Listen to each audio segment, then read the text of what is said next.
कचरा पाहून संतापल्या CEO madam. सीईओच्या हातात झाडू। सकाळी 7ची वेळ। पहाटेच्या प्रहरीच सातारा जिल्हा परिषदेच्या मुख्य कार्यकारी अधिकारी याशनी नागराजन, गटविकास अधिकारी सतीश बुद्धे हे सज्जनगड बस स्थानक परिसरात पोहोचले। या ठिकाणी जिल्हा परिषद पंचायत समिती यांच्या संयुक्त विद्यमाने स्वच्छता अभियान होते।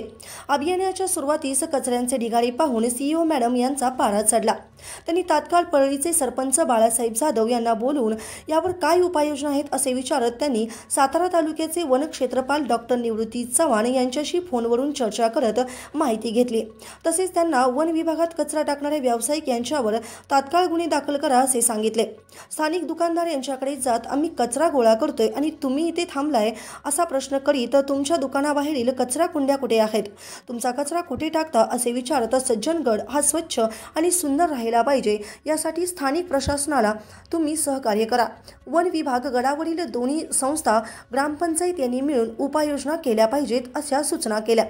तात्काळ गडावर स्वच्छता कर वसुली सुरू करा, मला याबाबत तात्काळ रिपोर्टिंग करा अशा सूचनाही त्यांनी यावेळी उपस्थित अधिकाऱ्यांना दिल्या। आम्ही इथे साफ करायला आले आणि तुम्ही साफ करायला पण मदत करत नाही।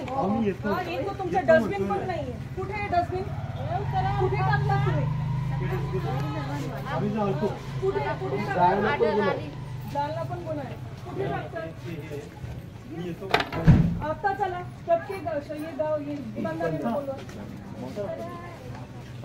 आणि सगळ्यावर तुम्ही कुठे सरपंच कुठे तुम्ही कर वसुली करा आणि स्वच्छता करा।